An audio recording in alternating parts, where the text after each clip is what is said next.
Hello and welcome back to the Chargers Check-In. My name is Cecilia and I'm coming to you after a tough loss for the Chargers. Man, could anything else have gone wrong? And the answer is, of course it could have. We are lucky the game ended when it did.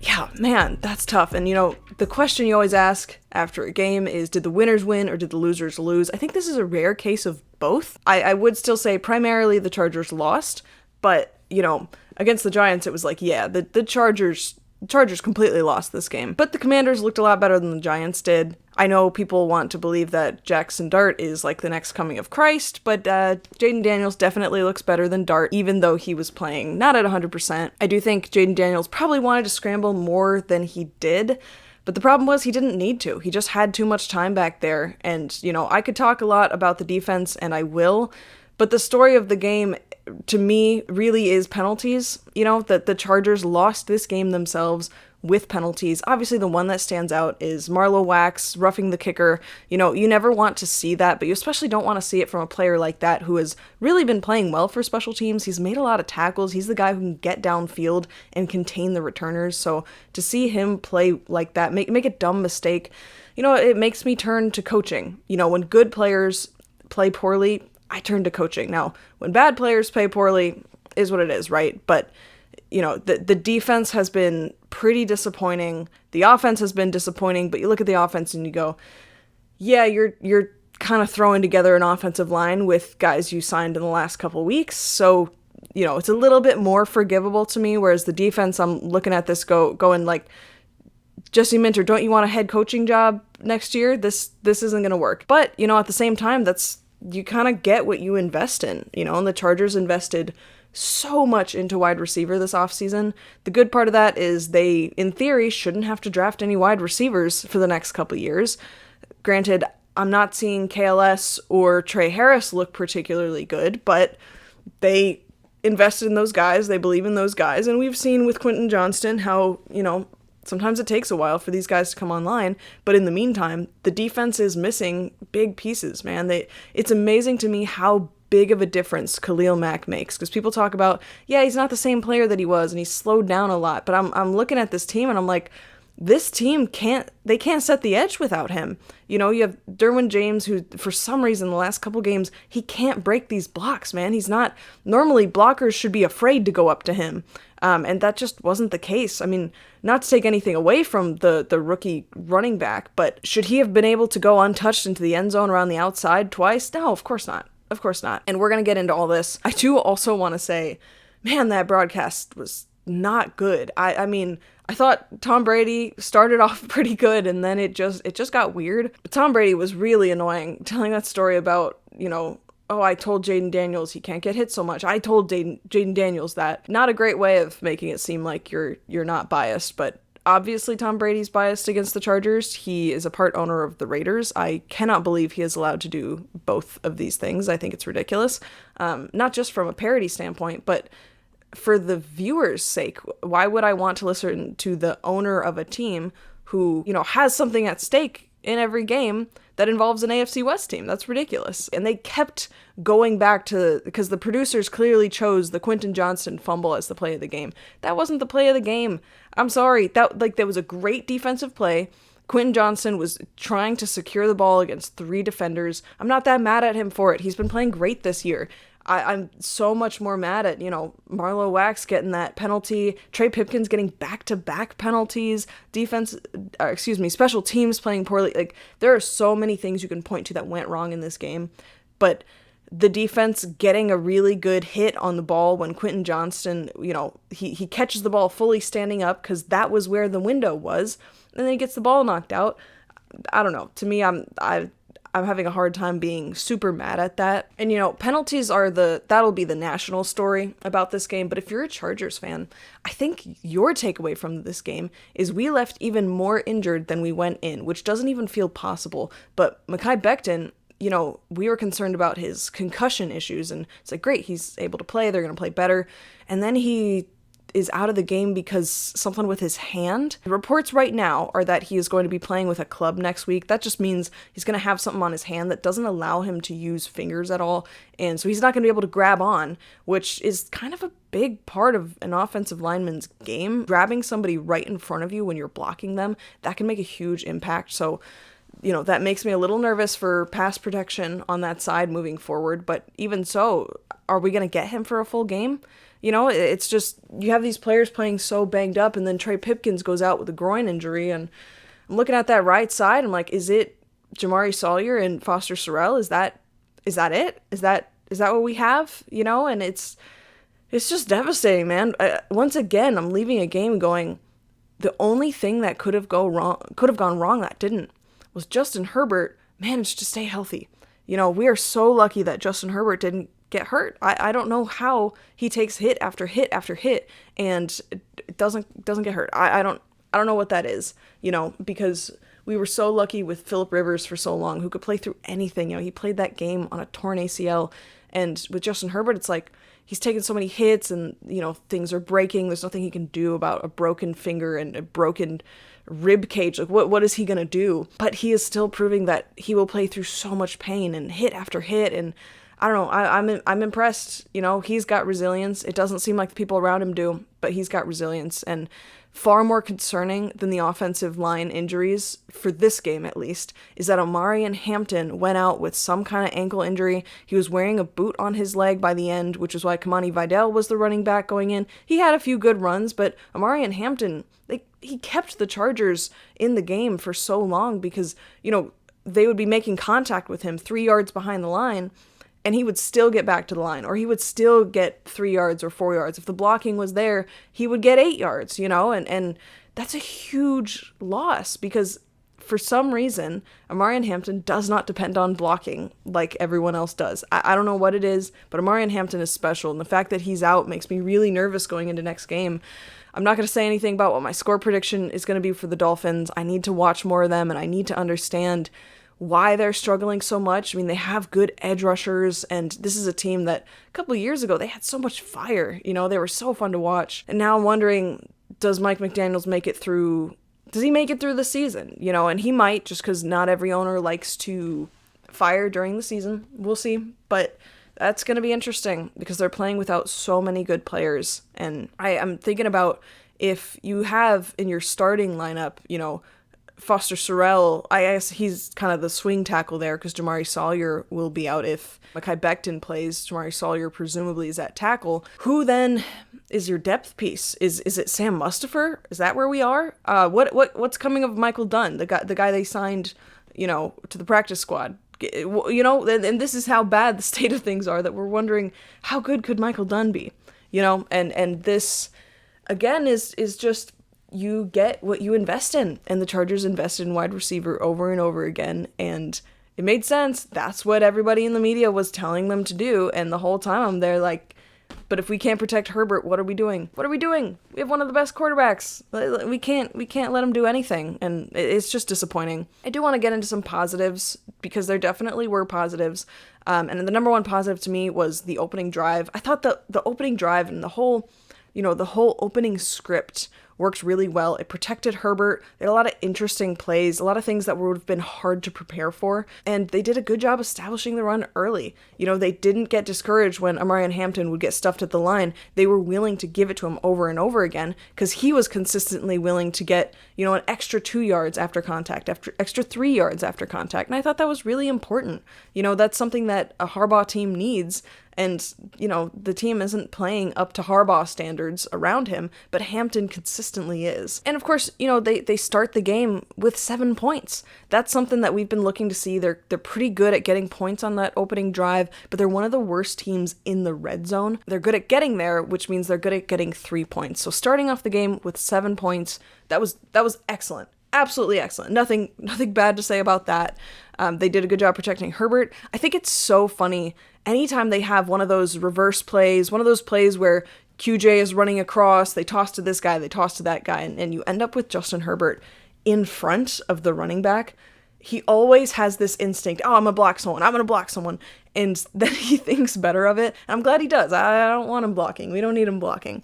I'd rather a play go badly than risk him getting hurt. But Herbert is such a dog, man. He just wants to fight, and it's really disheartening to see his team around him not really have that fight. It feels like it's just him and Hampton out there. I respect the instinct, man. In another life, Justin Herbert is a Hall of Fame tight end. He's built for it, and he had some great runs today. I was really glad to see him use his legs and get more comfortable with that. Tom Brady was talking about, he can't take all these hits, but I'm kind of looking at it going, but him being willing to take that hit, it got him some extra yards. Could he have cut inside instead? Yeah, but every time you juke like that, you're exposing your legs. I would much prefer the quarterback instinct of leaning his shoulder into it, taking the hit on his upper body when his body is going into it, rather than taking a hit on the legs. Obviously, I'd be fine if he slid on some of these plays, but also sometimes first down marker's right there, and you got to do what you got to do. So I'm happy with how Herbert's playing. That last interception, that was on him and Keenan. There was some sort of miscommunication there. It looked like it was on Herbert, but at that point in the game, he's taking hits all day. He has no protection. He has to get the ball out. I mean, they said it was 2.18 seconds to pressure. That's ridiculous. You have some of the best route runners in the league with Ladd McConkey and Keenan Allen. They don't have time to run routes. They don't have time. It's what's the point in these great wide receivers if they don't have enough time to do what they're great at? At that point, I'm just put Keandre Lambert-Smith out there and have him run a post so that you can just throw the ball downfield and hope he beats his guy. At this point, what is Keenan Allen for? He is so good when he can run routes, and they're not given a chance to do that. So that's unfortunate. And the other positive is this coaching staff has proven they're willing to give the ball to Hassan Haskins. They're willing to give the ball to Kamani Vidal. I would like to see Vidal get involved a little bit earlier. He's a player that I think, he needs development. They used a draft pick on him that they could have used on some sort of O-line depth piece. So it's all right, you better turn into something, and he's been around a while now. So we'll see what they can do with that. I'm curious to see what the running game is going to look like going forward without Hampton. Again, with this offense, I can't believe the injury luck, with Hampton getting hurt, Najee Harris out for the season, and Rashawn Slater out for the season. I mean, we knew that this offense would get way worse when Joe Alt and Rashawn Slater were out. The fact that Pipkins is out, and then Mekhi Becton is playing. He's going to be playing at 50% with the club out, and I don't know what else you could do. And we're lucky the wide receiver room has stayed relatively healthy. Quentin Johnston has been on and off the injury report. Keenan Allen, last week he didn't practice a whole lot. I think that's just kind of a veteran time off type of thing. Yeah, I can't believe the bad luck, man. And on the defensive side, we talked about some positives. We have to get to the negatives, and this defense needs Khalil Mack. But even when Khalil Mack is back, he can't be the only one out there who can make those big plays. Derwin James, he's kind of a streaky player, plays really well for a few games and then poorly for another few games. I think they need another big playmaker out there. That could be in the form of a linebacker. That could be in the form of an edge. It would be hard at this point to get a good corner. Not impossible, but it would be hard. I'm probably going to make a video where I make the case that they need to trade for an edge or a linebacker. And I think ideally edge. Teams are usually willing to move off of good edge rushers, so we'll see what they're able to do with that. This season is a huge test of Joe Ortiz and what he can get going in the back end of the roster. And a lot of the problems with the injuries on the offensive line, penalties are happening because guys are out of position. They don't quite know the snap count as well. They don't quite know. No excuse for Trey Pipkins, by the way. Another problem is that, you have these plays that are designed to protect Herbert, but they're not plays that they do every week. They're not plays that they do all the time. And so everyone is learning these plays at once. It's not like, one or two guys kind of didn't know what they were doing, but maybe we can just, avoid the guy that they missed their block on and it'll be fine. Everybody kind of is out of step and doesn't know what they're doing. Well, everybody on the offensive line. The receivers seem to know what they're doing. You have these plays where things just fall apart. I think about Herbert having to use 2 timeouts in the first quarter. That should never happen. 2 timeouts in the first quarter. We need these timeouts close to the half, or at least we might need them. That, to me, that's mismanagement. Not on Herbert's plate, just and so as much as I think Greg Roman has done a good job, coming up with plays that protect Herbert, you can't have too much variety in them because these offensive linemen, when was Foster Sorrell brought up from the practice squad? There hasn't been enough time. They don't know these plays well enough, and so things are falling apart before they even start, and the best example of that is that play that, before the play clock's winding down, there's 15 seconds left, and Herbert is yelling at the sideline. Harbaugh's standing there with his mouth open like, wait, what's the problem? And Keenan Allen is yelling, somebody get on the field, get on the field. He points at Tyler Conklin and says, get on the field. And Conklin runs out there. They get the snap off anyways, which to me, I'm like, okay, at that point, use a timeout. It's 4th down. They run the play, they throw it to Tyler Conklin, and he is all frazzled and lets the ball hit him in the face right between the hands. So, I don't know. To me, that's a consequence of you have all these injuries and everybody is out of step. People don't know what they're doing. And I'm increasingly wondering what Tyler Conklin is for. I'll probably touch on that on a later video because the tight end room has been pretty disappointing. Arondé Gadsden might turn into something great. That's going to take a lot of time. And Will Dissly has been out, and I think we're feeling that, man, because if they could have just drawn that up to Will Dissly catches that, probably 9 times out of 10.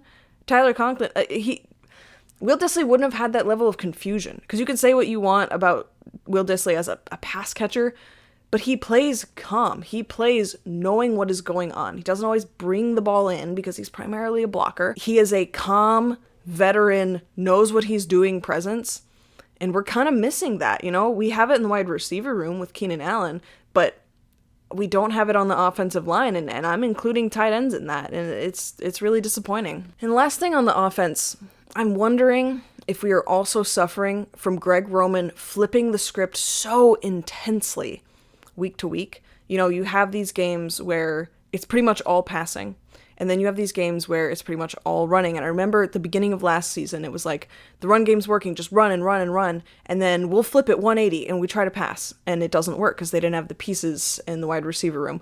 Well, now they do. And they also have a good running back, or they did before Hampton got hurt.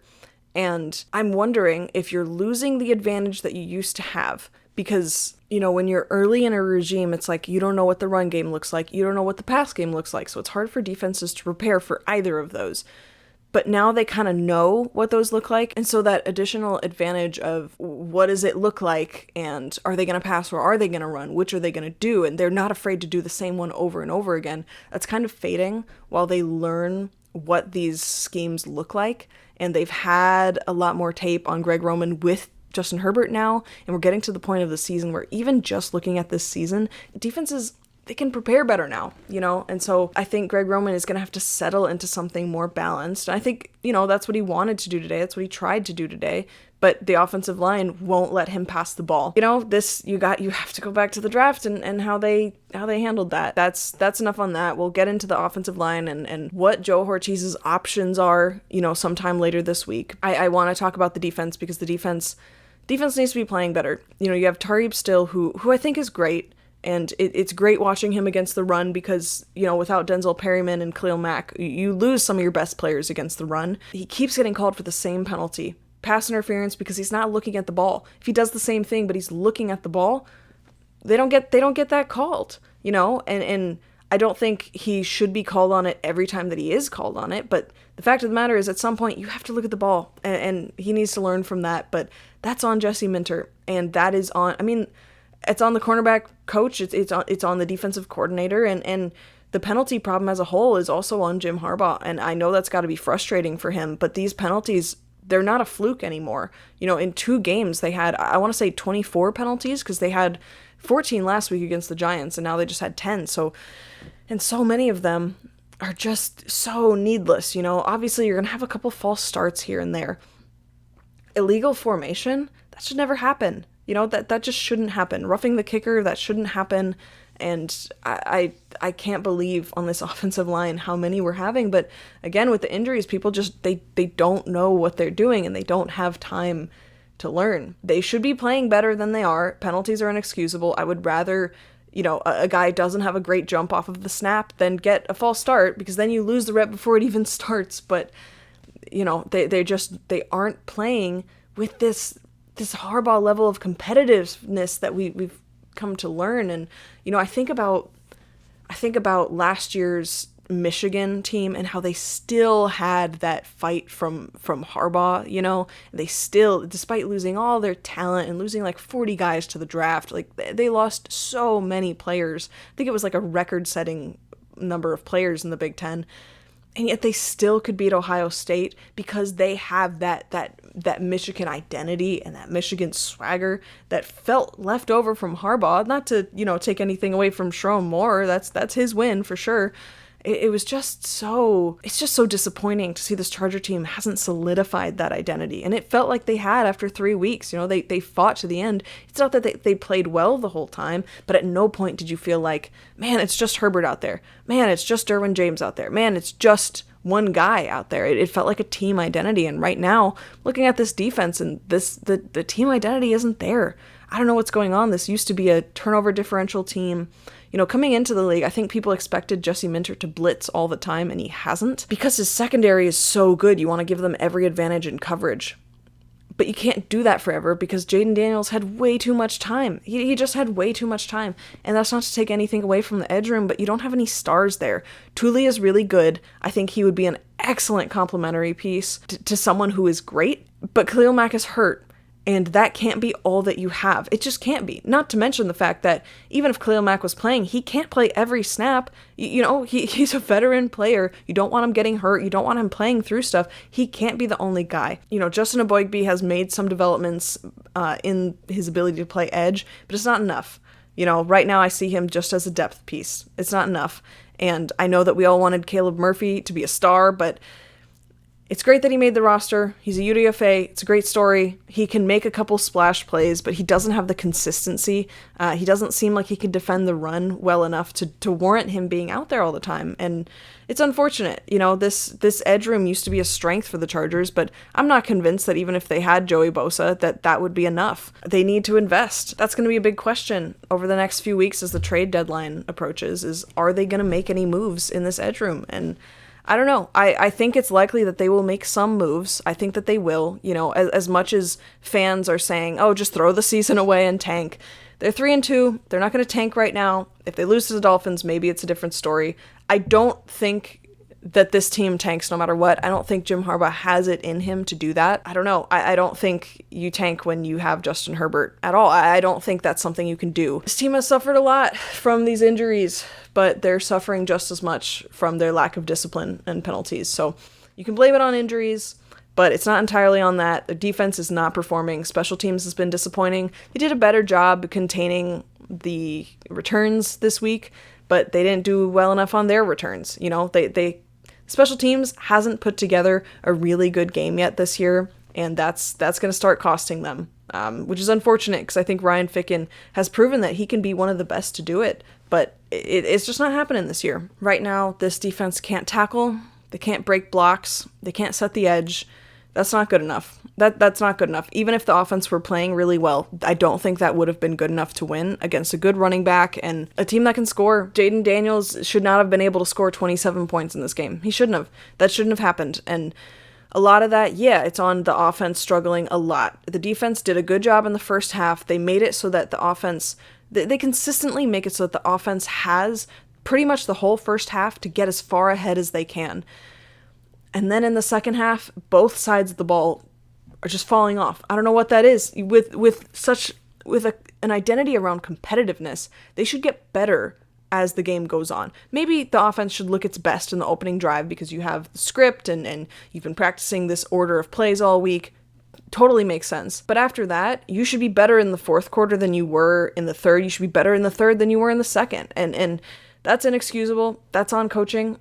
And I still believe in Harbaugh, but he has a lot of reflecting to do, and so does Jesse Minter, and Jesse Minter has a lot at stake, personally, and it's been disappointing. I think at some point they need to give him some bigger pieces to work with, some little more talent in that room. He's done relatively well so far, but it's starting to fall apart, and there were so many times in this game that guys were open by 7 yards, and that can't happen against a team whose wide receivers are not good. They played fine. I didn't think they did anything amazing. I didn't think they did anything special. I think the Chargers defense just didn't cover them. That can't stay like that. I thought I was being really optimistic by saying that if Mekhi Becton plays, they can win. But I guess, I don't know, I didn't anticipate all these other guys getting hurt. I didn't anticipate them having back-to-back bad penalty games because I thought that would be the main thing that they focus on for special teams and their offensive line. You know, if all their penalties came from the defense, I would almost be fine with that because it'd be like, well, it's not that many. The defense is allowed to have an off week, is what it is. The defense carried us all of last year, but the penalties are coming from everywhere, and penalties in the special team room are so infuriating. To win a Super Bowl in this league, all you need is a neutral special teams unit. They don't need to be amazing. They just need to not be bad. And they are bad. And they used to be an advantage, and it's just frustrating. This has been a really high ceiling Chargers team, and the floor has been low, and we kind of knew that. They just don't have the talent on the defensive side, and they've had an injury problem, and that ceiling completely collapsed when Joe Alt got hurt. I really think that. I really think he makes that much of a difference. It's unfortunate, but that's the reality they gotta live with, and the coaches need to adjust. So going forward this week, I plan on making a video about the general state of things, probably in the form of a hot takes video, and I also plan on looking into what are their options at offensive line. Who is a seller this year? What do they have to work with? It's hard because usually teams that are sellers don't have good offensive lines, and that's why they're sellers. Jim Harbaugh called this offensive line the tip of the spear, and if that's the case, he needs to be sharpening it, you know? So we'll see what they have to work with. I'm going to go into those options, and I'm going to start exploring what can be done around the trade deadline, not just in terms of offensive line, but what can be patched up, what can they excel at, because the fact of the matter is the roster is not good enough, and the coaching is not putting together what they have to be greater than the sum of their parts, and that is the problem. Thank you so much for watching. Really appreciate you being here. I know it's been a tough week to be a Chargers fan. Subscribe if you want more of this, and this has been the Chargers Check-In. My name is Cecilia. Thank you so much for watching.